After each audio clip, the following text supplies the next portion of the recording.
കേരളത്തിൽ തദ്ദേശ സ്വയംഭരണ സ്ഥാപനങ്ങളിലെ തെരഞ്ഞെടുപ്പിന് ശേഷം കേരളത്തിൽ കുറച്ച് പുരോഗമനവാദികൾ ഇപ്പം ഉയർത്തെഴുന്നിട്ടുണ്ട്.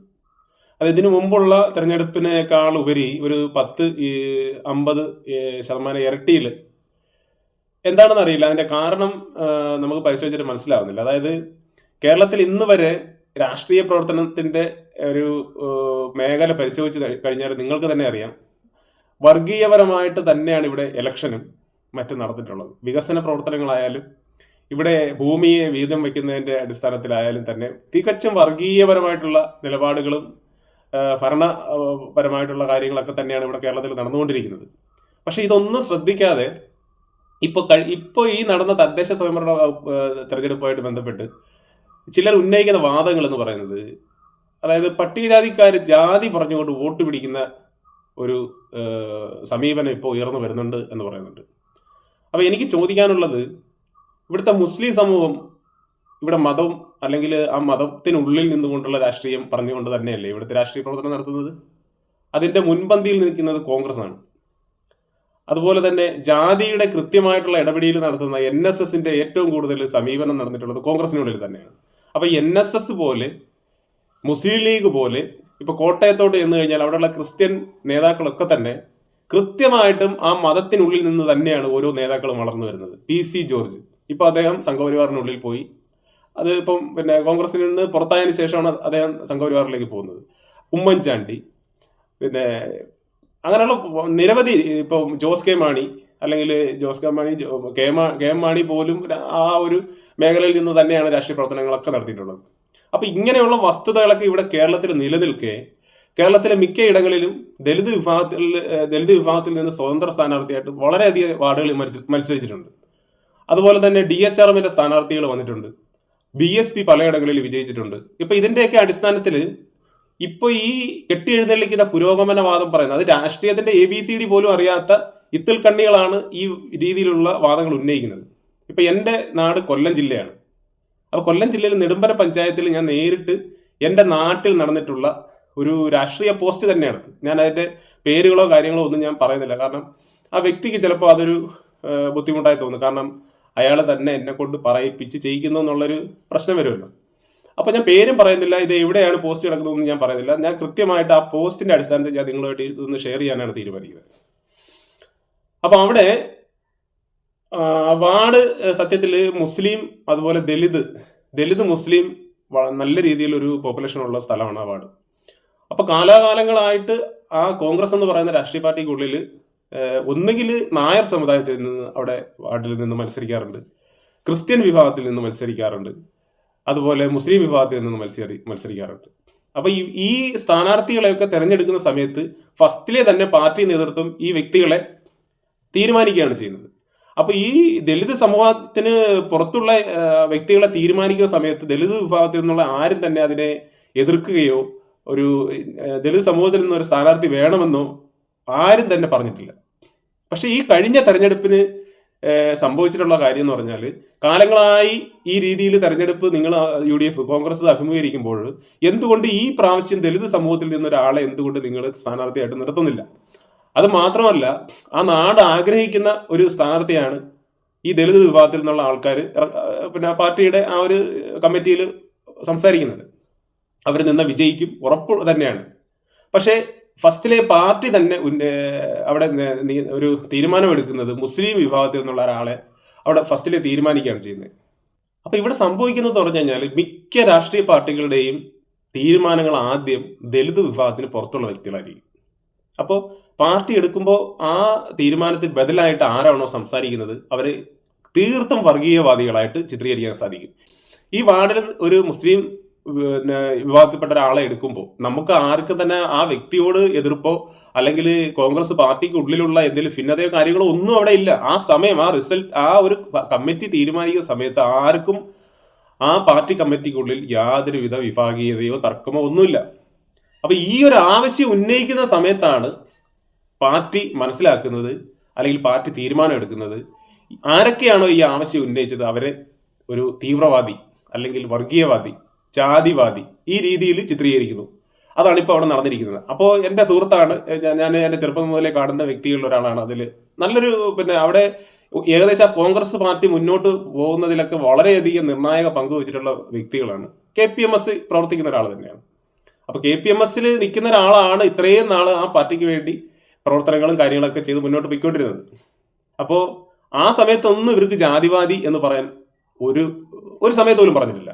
പക്ഷെ ഈ ദലിത് വിഭാഗത്തിൽ നിന്നുള്ള ഒരാളെ അവിടെ സ്ഥാനാർത്ഥിയായിട്ട് നിർത്തണമെന്ന് പറയുമ്പോൾ അവിടെ ജാതിവാദി ആവുകയാണ്. അതാണ് മനസ്സിലാവാത്തൊരു കാര്യം. അപ്പോൾ അവരെന്താണ് ചെയ്തതെന്ന് പറഞ്ഞാൽ, വിജയിക്കാൻ സാധ്യതയുള്ള ഒരാളായതുകൊണ്ടാണ് ആ ദലിത് വിഭാഗത്തിൽ നിന്നുള്ള ഒരു കൂട്ടം ആൾക്കാർ ചേർന്നിട്ട് ആ സ്ത്രീയെ അവിടെ സ്ഥാനാർത്ഥിയായിട്ട്, സ്വതന്ത്ര സ്ഥാനാർത്ഥിയായിട്ട് നിർത്തി മത്സരിക്കുന്നു. അപ്പൊ കോൺഗ്രസ് പിടിച്ച അതേ വോട്ട് തന്നെ ഈ സ്ഥാനാർത്ഥിക്കും കിട്ടിയിട്ടുണ്ട്. അപ്പോൾ ഇതിന്റെയൊക്കെ ഉള്ളിൽ നടന്നിട്ടുള്ളത് അവിടെ ജാതി കളിച്ചു, ജാതി പറഞ്ഞു വോട്ട് മേടിച്ചു എന്നുള്ള രീതിയിലാണ്. അപ്പൊ ഈ മുസ്ലിം സ്ഥാനാർത്ഥിയായിട്ട് നിർത്തിയിരിക്കുന്ന വ്യക്തിയെ അവർ മുസ്ലിം സ്ഥാനാർത്ഥി, ഒരു മുസ്ലിം വിഭാഗത്തിൽ നിന്നുള്ള ഒരാളായിട്ടല്ലേ അവിടെ നിർത്തിയിരിക്കുന്നത്? എന്തുകൊണ്ട് അവിടെ ഒരു നായർ സ്ഥാനാർത്ഥി നിർത്തിയില്ല? ഒരു ക്രിസ്ത്യൻ വിഭാഗത്തിൽ നിന്ന് ഒരാളെ നിർത്തുന്നില്ല? അല്ലെങ്കിൽ ആ രാഷ്ട്രീയ പാർട്ടിക്ക് വേണ്ടി വളരെയധികം പ്രവർത്തിക്കുന്ന ഒരാളാണ് എന്നുണ്ടെങ്കിൽ നമുക്ക് ഒരു തർക്കത്തിന്റെ ഒരു ആവശ്യം അവിടെ വരുന്നില്ല.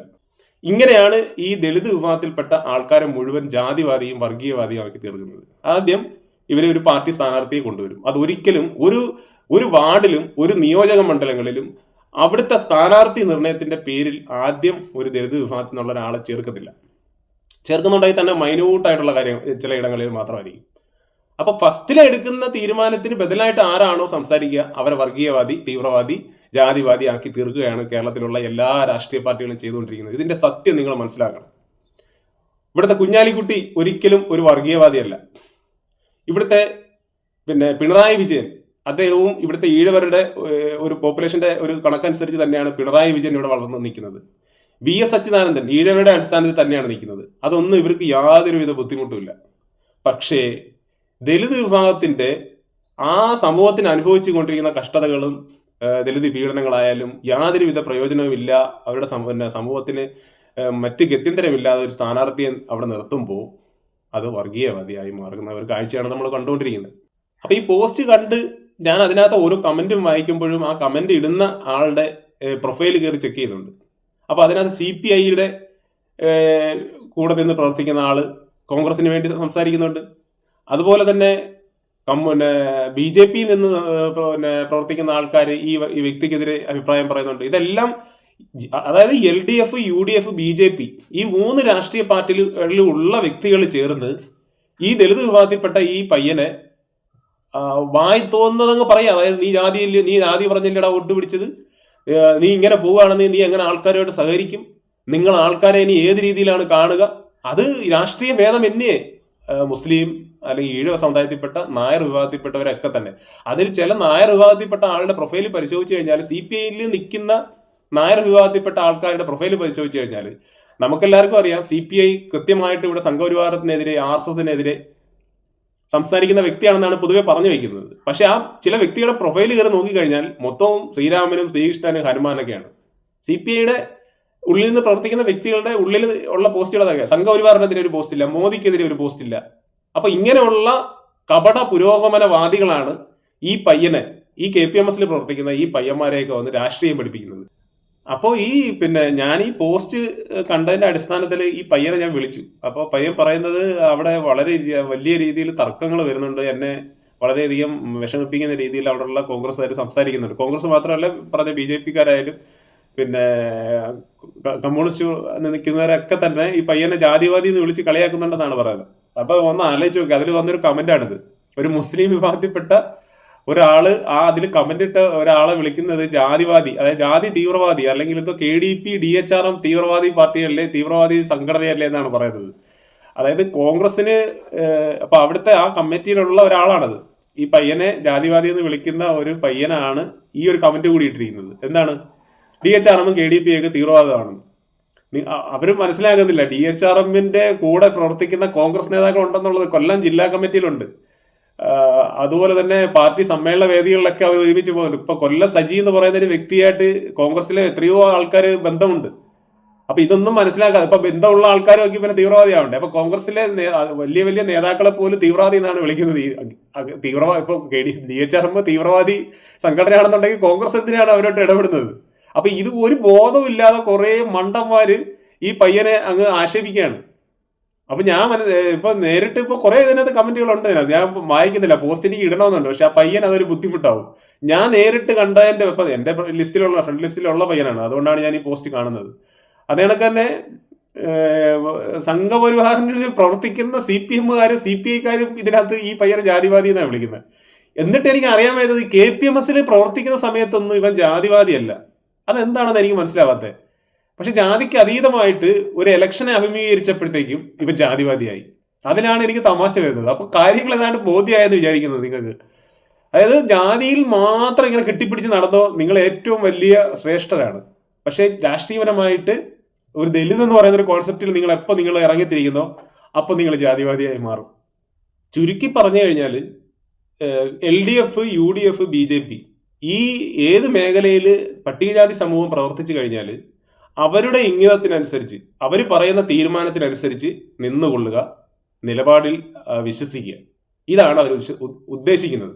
അപ്പോൾ രാഷ്ട്രീയ ഭേദമന്യേ എല്ലാ പാർട്ടികളും പറയുന്ന കാര്യങ്ങൾ ഒരു പക്ഷേ ദളിത് സമൂഹത്തിലെ ഏതെങ്കിലും ഒരു വ്യക്തി വിമർശിച്ചു കഴിഞ്ഞാൽ അല്ലെങ്കിൽ അത് അംഗീകരിക്കാതെ വന്നു കഴിഞ്ഞാൽ അവർ ജാതിവാദിയാണ്, വർഗീയവാദിയാണ്, തീവ്രവാദിയാണ്. അപ്പോൾ വീണ്ടും സന്ധിക്കും വരെ വണക്കം.